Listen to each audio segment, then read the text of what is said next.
यहाँ भी व्यवस्था परिवर्तन की जरूरत है।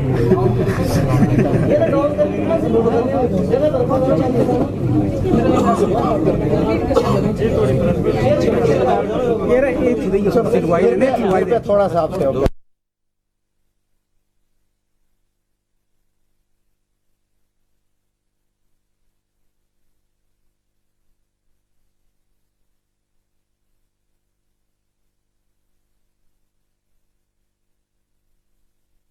का और वेब से संबंधित सभी साथियों का हार्दिक अभिनंदन करता हूं। हमारी आज इस पत्रकार वार्ता को हमारे सरकार में मीडिया एडवाइजर माननीय यशस्वी मुख्यमंत्री ठाकुर सुखविंदर सिंह सुक्खू जी के साथ नरेश चौहान जी संबोधित करेंगे। हमारे साथ इस पत्रकार वार्ता में उपस्थित हमारे ये NSAI काल से युवा कांग्रेस से और कांग्रेस पार्टी और विधायक तक का सफ़र तय करने वाले केवल सिंह पठानिया जी मौजूद हैं। हमारे साथ देरा से प्रत्याशी रहे डॉक्टर राजेश जी, हमारे प्रवक्ता जितेंद्र जी, हमारे प्रवक्ता मल्ली जी और ये मीडिया का कार्यभार देखने वाले और प्रदेश सचिव, हमारे साथ प्रदेश सचिव नागेश्वर मनकोटिया जी, हमारे साथ महासचिव विशाल चंबयाल जी, हमारे साथ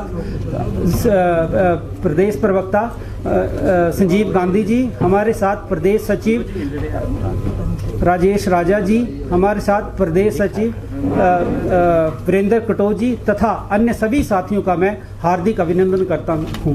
जहां तक नरेश चौहान जी का साथ है, सवाल है, नरेश चौहान जी पूर्व में माननीय मुख्यमंत्री के साथ NSAI से लेके आज तक उनकी टीम के सदस्य रहे हैं और अभी इस सरकार में हिमाचल प्रदेश कांग्रेस सरकार के मीडिया सलाहकार के रूप में कार्य कर रहे हैं।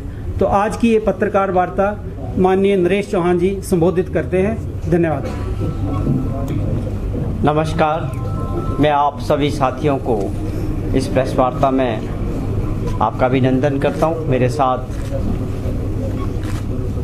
शाहपुर के विधायक केवल सिंह पठानिया जी, जो हमारे पुराने संगठन के साथी रहे हैं पिछले 30 सालों से, संजय चौहान जी, डॉक्टर राजेश जी, चंबयाल जी, जितेंद्र शर्मा जी, मल्ली जी, मेरे सभी साथी जो पीछे बैठे हैं, मैं आप सब की ओर से आप सबका स्वागत करता हूँ। आज मुझे मौका मिला कि मैं धर्मशाला में आप लोगों से रूबरू हूँ।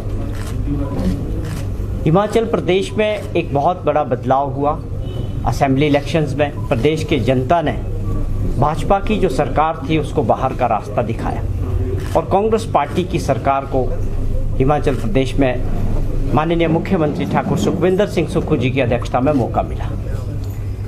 आप सभी लोग उस चीज़ के गवाह हैं कि आज जो हमारे मुख्यमंत्री हैं वो एक आम परिवेश से है, एक आम परिवार से है और उनका एक लंबा सफ़र NSAI से लेकर यूथ कांग्रेस या कांग्रेस से होते हुए 35-37 साल से लगातार जिस प्रकार से उन्होंने संगठन में काम किया, पार्टी में काम किया और काउंसलर से होते हुए आज मुख्यमंत्री के पद तक पहुंचे हैं, ये अपने आप में हमारे आप जैसे सभी लोगों के लिए, ये पूरे प्रदेशवासियों के लिए गर्व की बात है।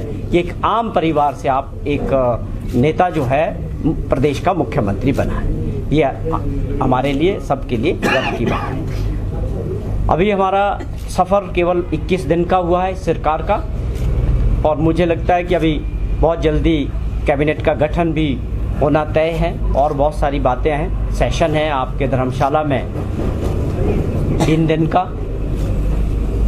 लेकिन उसके बावजूद हमारी कांग्रेस पार्टी ने जो वादे प्रदेश की जनता से किए थे, मुख्यमंत्री जी ने उसका इंतज़ार नहीं किया कि अभी कैबिनेट नहीं बनी है कि हम उसके बाद कुछ फैसले करेंगे।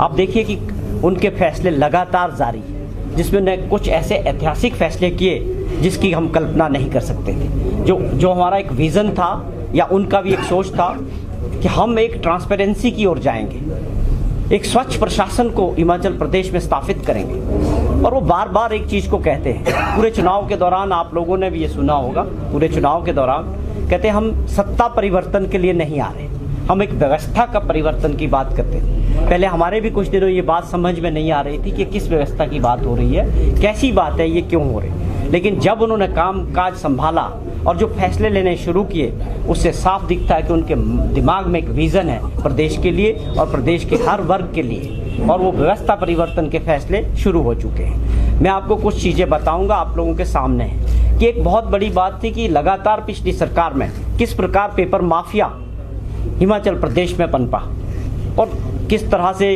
पुलिस का पेपर जो पुलिस डिपार्टमेंट का अपना था खुद उसको वो ऑर्गेनाइज कर रहे थे, खुद पुलिस डिपार्टमेंट उसको कंडक्ट कर रहा था, वो कैसे बिका और उसकी ओपन मार्केट में 3 लाख से 7 लाख रुपए तक का वो पर्चा बिका, और उससे पहले भी लगातार पर्चे बिकते रहे। और एक बहुत बड़ा दाग हिमाचल प्रदेश देवभूमि पे लगा कि भाई हिमाचल प्रदेश में जो है पेपर लीक माफिया काम करता है। तो हिमाचल प्रदेश माफिया की भूमि नहीं है। ये हमारा प्रण था कि हमने विपक्ष में भी इन बातों को जोर से उठाया कि पिछली सरकार में शराब माफिया काम कर रहा था, पूरे 8 जिलों में उनका राज था, और फलस्वरूप क्या हुआ कि लास्ट में 7 लोगों को अपनी जान गंवानी पड़ी सुंदरनगर, क्योंकि माफिया बिना डर के काम कर रहा था, खनन माफिया काम कर रहा था। लेकिन एक नया माफिया जो है पेपर लीक माफिया के नाम से हिमाचल प्रदेश में जो पनपा, और उनका एक बहुत बड़ा नेटवर्क और जाल था। तो हमने प्रण किया था कि इस माफिया को तोड़ेंगे। उसके ऊपर पहला प्रहार माननीय मुख्यमंत्री जी ने किया कि जब JOIT का पेपर लीक हुआ और उसके तार लगातार जुड़ते जा रहे हैं और इन्वेस्टिगेशन चल रहा है, SIT गठित की है, DIG के ऑफिसर्स हैं, उनके साथ SPs हैं, DSPs हैं, और ये आप सब जानते हैं कि वो इन्वेस्टिगेशन आगे बढ़ रहा है। किस प्रकार उसमें वो महिला अधिकारी जो उस सबऑर्डिनेट कमीशन में नौकरी करती थी वो मिली हुई थी, और उसके ज़रिए उसका बेटा और टाउट्स उसमें जो काम कर रहे थे, वो सारी बातें आपके सामने हैं। तो एक बहुत बड़ा फैसला था कि पिछली सरकार से लगातार जो माफिया काम कर रहा था, मुख्यमंत्री जी का विज़न देखो आप, उन्होंने ADG विजिलेंस को ये बात कही कि आने वाले समय में कोई भी परीक्षा होगी, कोई भी भर्तियाँ होगी, आप उसमें एक्स्ट्रा अलर्ट में होने चाहिए, आपकी तैयारियां होनी चाहिए। मुझे पूरा संदेह है कि अभी माफिया हिमाचल प्रदेश में काम कर रहा है, क्योंकि पिछली सरकार ने, जयराम सरकार ने उस पर चोट नहीं की, बचाने का प्रयास किया गया। हमने बोला कि इसको आप इंक्वायरी कराओ ठीक से CBI को। 6 महीने बाद जब सरकार जाने वाली थी तब वो केस CBI को सौंपा गया। उसके पीछे क्या मंशा थी जयराम सरकार की, वो सब समझ रहे हैं कि किन किन अधिकारियों को वो बचाना चाह रहे थे। तो इस बात को लेके मुख्यमंत्री जी बिल्कुल आश्वस्त थे और ये आदेश थे, और उसके फलस्वरूप जो है जिस प्रकार से वो स्कैम पकड़ा गया, होने से पहले 25 तारीख को एग्जाम होना था, 1,08,000 बच्चों ने उसमें बैठना था, लेकिन उसके पहले जो हमारे अधिकारी विजिलेंस के अलर्ट पे थे, उन्होंने ये पूरा मामला ट्रैप किया और पूरे लोग जो है आज 8 लोग उसमें अरेस्ट हो चुके हैं। और देखिए आपकी किस प्रकार से लगातार और पिछले पेपर्स भी लीक हुए। जो लाखों बेरोजगार बच्चे अपने नौकरी के लिए मेहनत करते हैं, उनके साथ ये बहुत बड़ा खिलवाड़ था कि भाई उनको कैसे नौकरी मिलेगी जब वो पेपर बिक रहा है, कुछ लोगों के हाथ में लग रहा है, पैसे दे के लोग नौकरियां ले रहे हैं, और जो असली में मेहनत करके जो लोग आगे पहुंचने चाहिए थे वो आगे नहीं पहुंच पा रहे थे।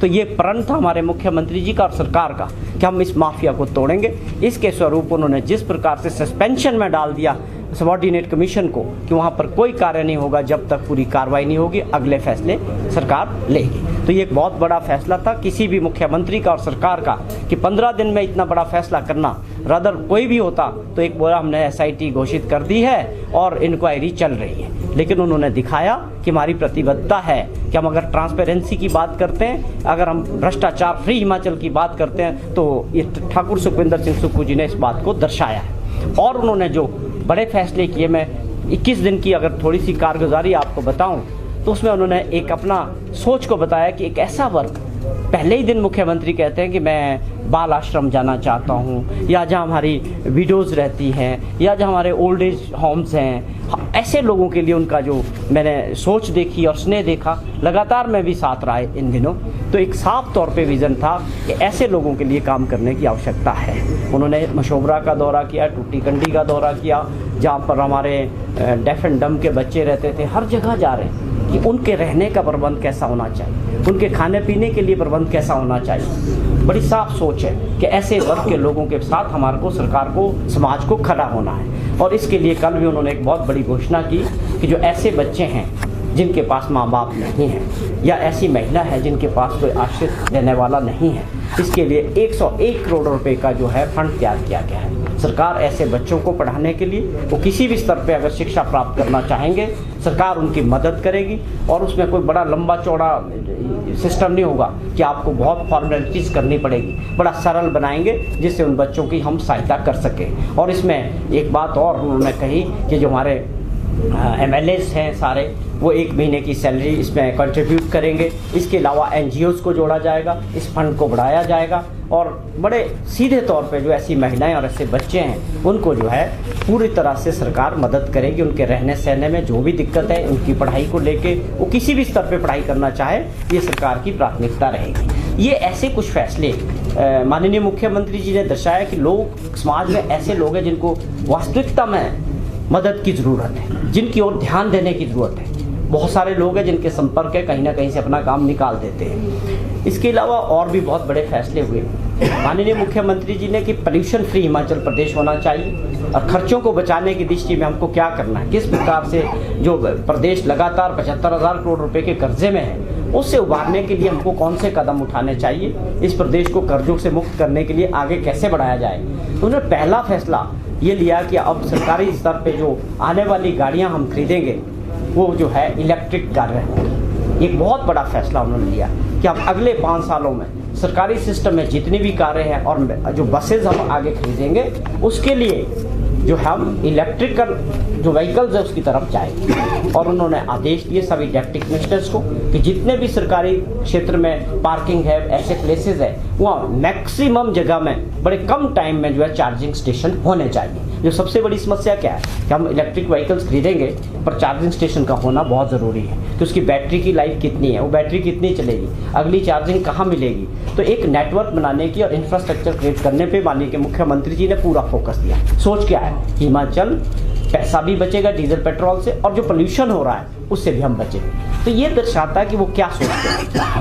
जिस मुख्यमंत्री ने 15 दिन में बड़े ऐतिहासिक फैसले लेने की हिम्मत हो, तो हम और आप समझ सकते हैं कि आने वाला समय प्रदेश का जो व्यवस्था परिवर्तन की बात वो करते थे, हम उस दिशा में आगे बढ़ रहे हैं। उसके अलावा बार बार बात होती है कि कांग्रेस पार्टी ने 10 गारंटीज़ की बात की थी। जब चुनाव था तो हमने 10 गारंटी के तौर पे, आप लोगों ने भी बहुत हमारा साथ दिया पूरे चुनाव के दौरान, उन गारंटियों को पब्लिसिटी करने में भी।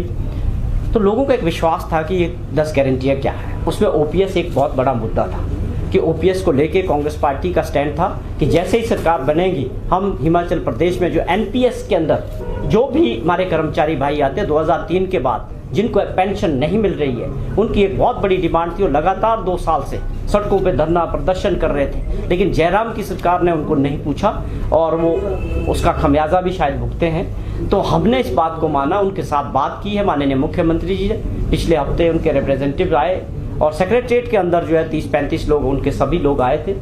माननीय मुख्यमंत्री जी की अध्यक्षता में मीटिंग हुई, उनसे एक बात पे बिल्कुल सरकार का स्टैंड बड़ा साफ है कि हम OPS को लागू करने जा रहे हैं और लागू करेंगे। तो ये बात हमारे 10 गारंटीज की जो लोगों में एक भ्रम था कि ये पिछली सरकार ये सोचती रही, ये बोलती रही कि ये हो ही नहीं सकता है, इसको करना ही मुश्किल है, ये सब भ्रमित कर रहे हैं कांग्रेस वाले सबको, ये बात बिल्कुल गलत थी। हमने पहले भी कहा था कि देश के प्रधानमंत्री जी को आगे आना चाहिए। ये समस्या हिमाचल प्रदेश की नहीं है, ये पूरे देश के अंदर एम्प्लॉयज़ है, उनकी समस्या है। अगर इसका समाधान देश के प्रधानमंत्री जी कर लें तो हमें भी खुशी होगी। लेकिन हमारी सरकार ने, कांग्रेस पार्टी ने राजस्थान में और छत्तीसगढ़ में, अब हिमाचल प्रदेश में ऑफिशियली जिस दिन पहली कैबिनेट होगी इस पे मोहर लग जाएगी कि हम OPS को लागू कर रहे हैं। इसके अलावा और बहुत सारी ऐसी गारंटीज है जिसमें हमने किसानों से दूध खरीदने की बात की है। जो पशुपालक हैं, 4,71,000 ऐसी फैमिलीज हैं जो दूध का पशुपालन का काम करते हैं और दूध बेचने का काम करते हैं। सरकार ने एक फैसला लेना है कि 10 लीटर दूध हम उनसे खरीदेंगे और उसका क्या मैकेनिज्म रहेगा, कैसे उनके पैसे में जो सब्सिडी का पैसा उनके अकाउंट में जाएगा या एजेंसीज मिल्क फेड रहेगी, कौन रहेगी, ये सारा इस पे काम चल रहा है। माननीय मुख्यमंत्री जी ने पहले ये फाइनेंस विभाग को, दूसरे डिपार्टमेंट्स को कि आप अपनी तैयारियां शुरू करो। 10 गारंटीज पे सबको आदेश हो चुके हैं, कौन सी चीज़ कब लागू होगी इसके लिए थोड़ा समय लगता है हर चीज़ को व्यवस्था बनाने में और प्लानिंग करने में, लेकिन आदेश सब उन्होंने 10 गारंटीज को लेके कर दिए हैं। तो कहने का मतलब है कांग्रेस सरकार को आए अभी 21 दिन हुए, हमने जो वादे हमारी सरकार ने और कांग्रेस पार्टी ने जो प्रदेश के हर वर्ग से की है, उसको आगे बढ़ाने के लिए हमारे मुख्यमंत्री जी और हमारी सरकार वचनबद्ध है।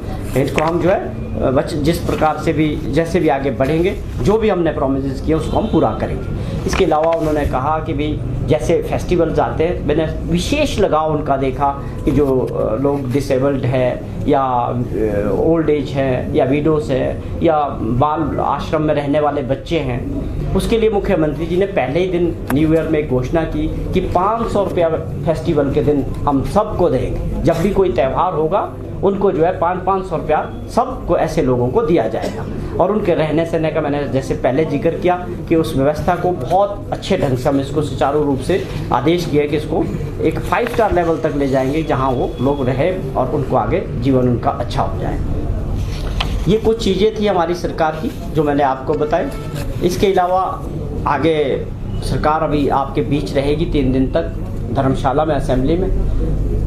यही हमारे कुछ पॉइंट्स थे जो हम आपके साथ शेयर करना चाहते थे। आप कुछ प्रश्न करना चाहें तो आप। आईएएस ऑफिसर राम सुभग सिंह है, इन पर कांग्रेस आईएएस ऑफिसर राम सुभग सिंह जो है, या जिनको प्लम पोस्टिंग दी गई है सीएम की ओर से ना, इन पर कांग्रेस ने आरोप लगाए थे करप्शन के, और एक लेटर गया था इनके अगेंस्ट पीएमओ को, और तब कांग्रेस के विधायक कांग्रेस नेता विक्रमादित्य ने इशू उठाया, ने इशू उठाया, और ये करप्शन का मामला था और पीएमओ को जो लेटर था। अब उन्हीं ऑफिसर को आप प्लम पोस्ट दे रहे हो, advisor, principal advisor to CM, special chief secretary, तो फिर व्यवस्था परिवर्तन कैसे होगा? जिन पर आप करप्शन के आरोप लगाते हो उनको प्लम पोस्ट देते हो। देखिए, बात यह है कि मेन पोस्ट थी कि चीफ सेक्रेटरी हमारे रिटायर धीमान साहब का कार्यकाल पूरा हुआ, हमको आपको और प्रदेश को चीफ सेक्रेटरी चाहिए।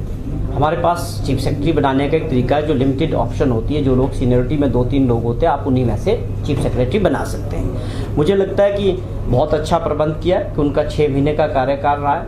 उनको एक एडवाइज़र की पोस्ट रहती है, जिसको भी हम एडवाइज़र की पोस्ट हमेशा रहती है, जब वो पहले भी थी वॉज एडवाइज़र। आप करप्शन के आरोप लगाते हो और फिर विधानसभा में मामला उठाते हो कि चीफ सेक्रेटरी को हटाया जाए, और उनको आप प्रिंसिपल एडवाइजर टू सीएम लगा रहे हो, तो इसका मैसेज क्या है? नहीं, ये इसी पॉइंट पे मैं आना चाह रहा था कि एडवाइजर इनको हमको रखना है। जैसे उनको हटाया गया, जयराम जी ने हटाया चीफ सेक्रेटरी राम सुभाग सिंह को, किसने बनाया? जयराम जी ने बनाया ना पिछली सरकार, और हटाया भी उन्होंने। आप ये तो आपको भी याद होगा। तो कहने का मतलब है जब कोई चीफ सेक्रेटरी हटता है तो वो एडवाइज़र की पोस्ट रखी जाती है, उसको रखना तो पड़ता ही है, नौकरी उसकी रही हुई है। लेकिन ये ज़रूर है कि उनका हमने कोशिश की है कि आपको भी थोड़ा सा काम तो करना चाहिए। भ्रष्टाचार क्यों होता है? जब आपकी नज़र उस पर नहीं होती, हमारी पूरी नज़र रहेगी। सप्लीमेंट्री क्वेश्चन है कि तब बात हुई थी चार्जशीट में उनका नाम ऐड किया जाएगा, तो क्या उसमें कोई जाँच वगैरह बिठाएंगे? नहीं, ठीक है, काम करने का मौका देना है। वो काम लेने वाला आदमी पर डिपेंड करता है कि आप कैसे किससे काम लेते हैं। मुख्यमंत्री जी ने दोनों अफसरों को अपने साथ रखा कि मैं देखूंगा कैसे निकालूंगा, भ्रष्टाचार कैसे होगा, या आपने अगले 2-3 महीने में मेरे से जरूर क्वेश्चन करूंगा जब मैं दोबारा आऊँ। ऐसा नहीं है कि हर जगह आप ये सोच लो कि भ्रष्टाचार हो रहा तो उसको खत्म कर दो सिस्टम। वो ये कहते हैं कि मैं इनको देखता हूँ, मेरे साथ डायरेक्ट रिपोर्टिंग करेंगे and I will see the working of these 2 officers. तो हमने चीफ सेक्रेटरी सक्सेना साहब को बनाया जो 3रे नंबर पे थे। तो ये ठीक है, ये फैसला सरकार का होता है कि वो क्या सोच के चीफ सेक्रेटरी को बनाते हैं। इसमें कोई ज़्यादा मुझे लगता है कोई ऐसी चिंता का विषय दूसरा सर कैबिनेट को लेकर क्वेश्चन था कि गवर्नमेंट ने जो लोग जीते नहीं हैं उनको कैबिनेट रैंक दिया, लेकिन अभी जो लोग 2 बार विधायक बने हैं, कोई 3 बार विधायक बना है, उनको कैबिनेट बर्थ नहीं दे रहे हो। तो ये क्या व्यवस्था किस तरह की है?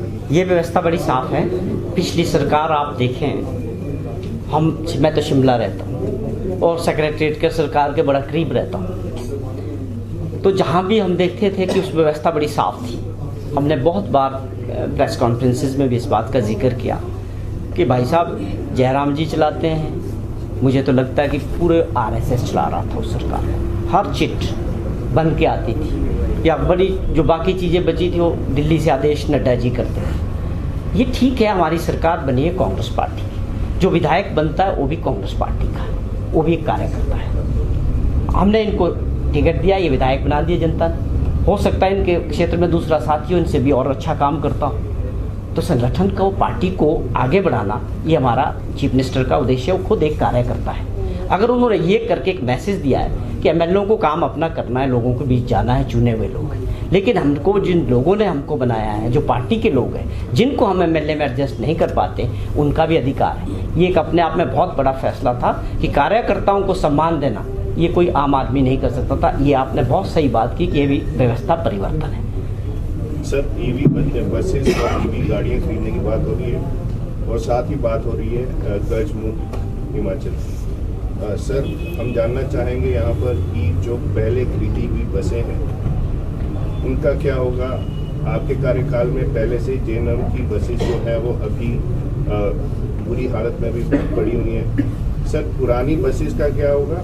जो अभी खरीदी गई बसेस हैं उनका क्या होगा और किस तरह से कर्ज मुक्त करेंगे? मैं एक चीज़ बड़ी साफ कर दूं कि ये कोई ऐसा फैसला नहीं है कि एकदम आप सारी चीज़ को, व्यवस्था को बदल सकते हैं। मैंने जिक्र किया कि हमने शुरुआत की है, 40 गाड़ियाँ ले रहे हैं अभी ट्रांसपोर्ट डिपार्टमेंट के लिए एज ए पायलट प्रोजेक्ट। उसकी परफॉर्मेंस क्या रहेगी? आप इतने बड़े लेवल में नहीं कर सकते कि सारा सिस्टम को आप बदल देंगे।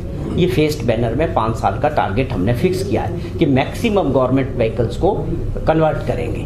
अभी आपने जिक्र किया कि 350 बसेस ऑलरेडी हमारी सैंक्शन हुई है, वो तो हमको डीजल की लेनी पड़ रही है, लेकिन फ्यूचर के लिए जो भी प्लानिंग कर रहे हैं, हमने अपने आगे के फ्यूचर के लिए प्लानिंग की है कि हमको आज के बाद जो काम करना है उसमें हमारा प्रयास रहेगा कि हम इलेक्ट्रिकल बसेस की तरफ और गाड़ियों की तरफ जाएंगे।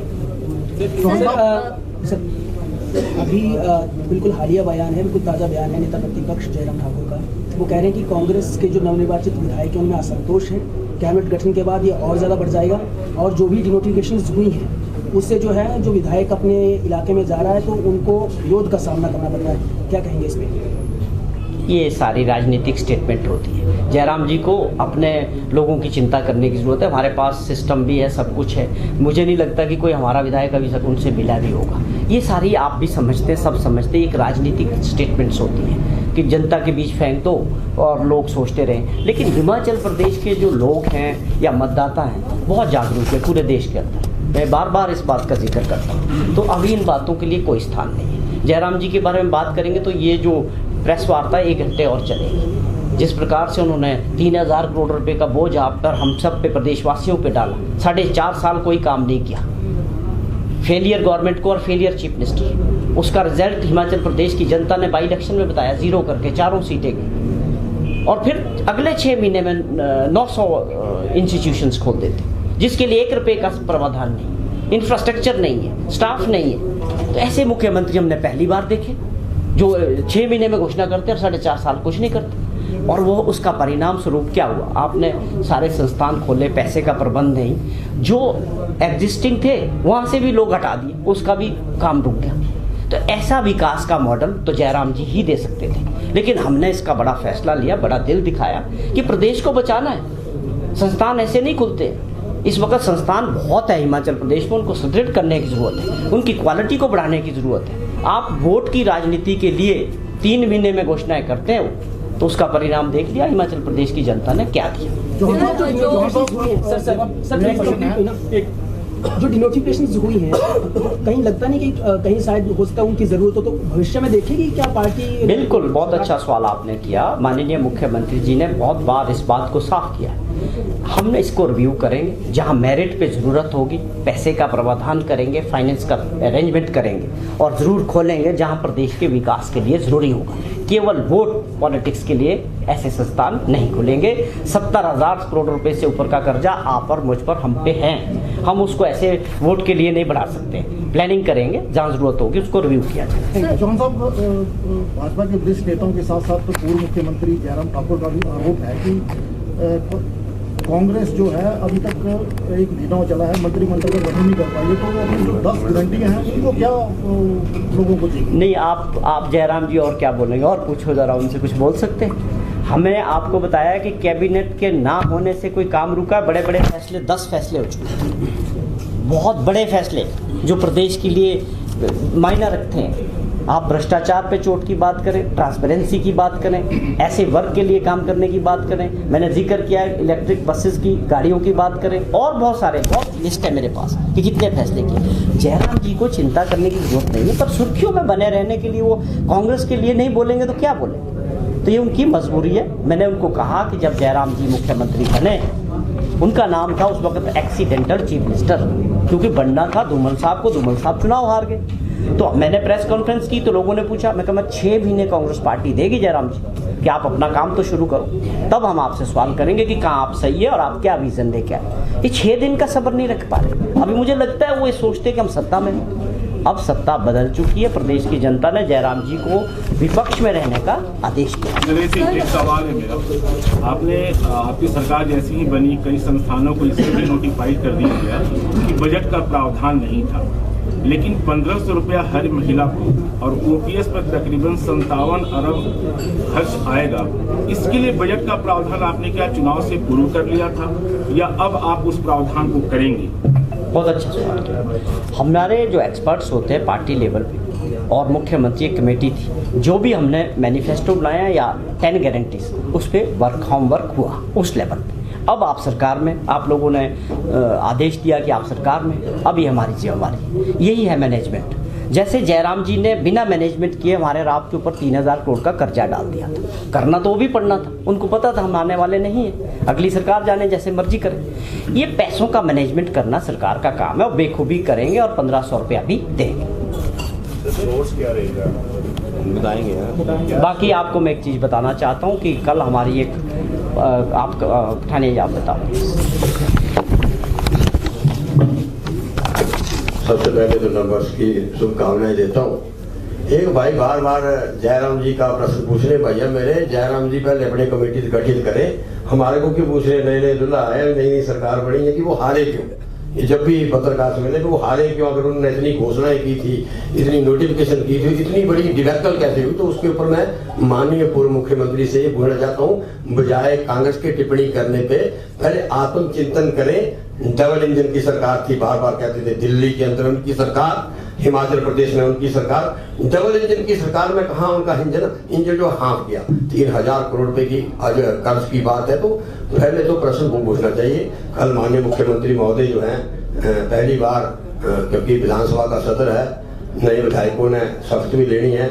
हाँ, हमारे मेरे बड़े भाई विधायक तो मैं बड़ा हूँ, लेकिन मैं स्वागत करता हूँ बड़े भाई नरेश चौहान जी का, क्योंकि जब भी हिमाचल प्रदेश के माननीय मुख्यमंत्री ठाकुर सुखविंदर सिंह सुक्खू जी ने अपना छात्र जीवन से अपना सफर आरंभ किया था, तब से नरेश चौहान जी लगातार, चाहे वो NCI हो, युवा कांग्रेस हो, कांग्रेस कमेटी हो, और मैं आपको बता दूं ये मीडिया एडवाइजर भी हैं और चेयरमैन हिमाचल प्रदेश जो हमारा मीडिया की कमेटी है कांग्रेस कमेटी के, उसके जो हमारा चुनाव लड़ा गया उसके मुखिया भी आदरणीय नरेश चौहान जी थे। कल माननीय मुख्यमंत्री महोदय का क्योंकि आभार रैली रखी है, जिला कांग्रेस कमेटी और कांग्रेस जन जिला कांगड़ा में माननीय मुख्यमंत्री महोदय का स्वागत भी करेंगे और आभार माननीय मुख्यमंत्री करेंगे हिमाचल प्रदेश की जनता का, विशेष करके जिला कांगड़ा में।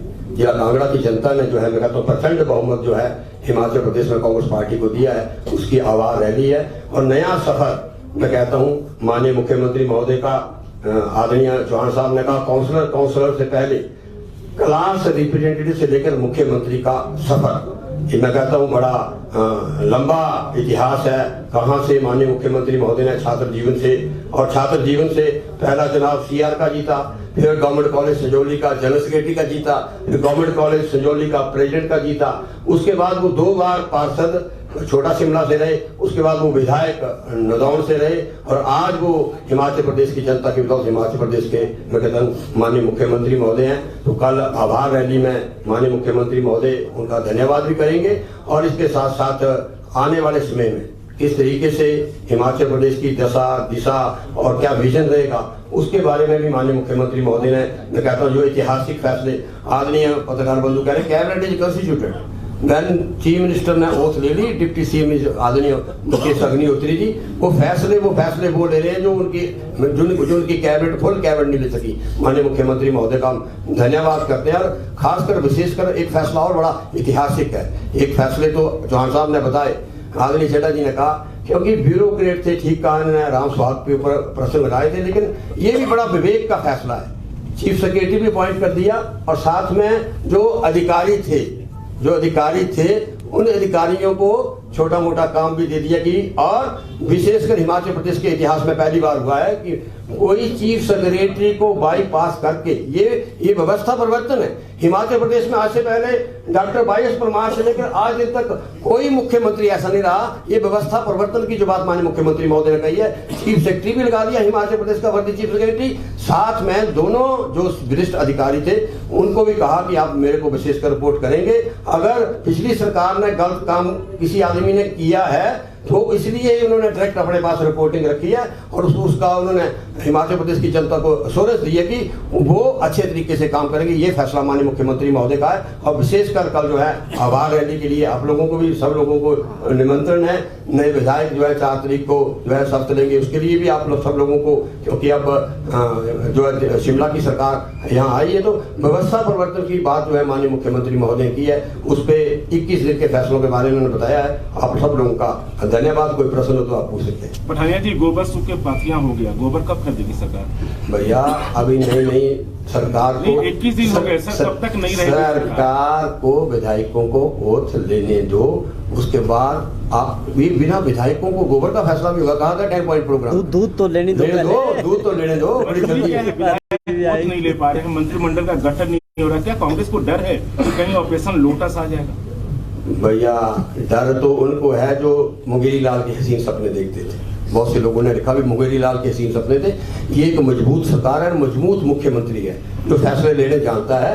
तो 4, 5, 6 को जरा इंतजार कीजिए। 4, 5, 6 को विधायकों का सुपोत भी हो जाएगी, मंत्रिमंडल का गठन भी हो जाएगा। आप भी इंतजार कीजिए। बिना मंत्रिमंडल गठन के भी वो फैसले लिए हैं जो पिछली सरकार 5 साल नहीं ले पाई। धन्यवाद। Thank you.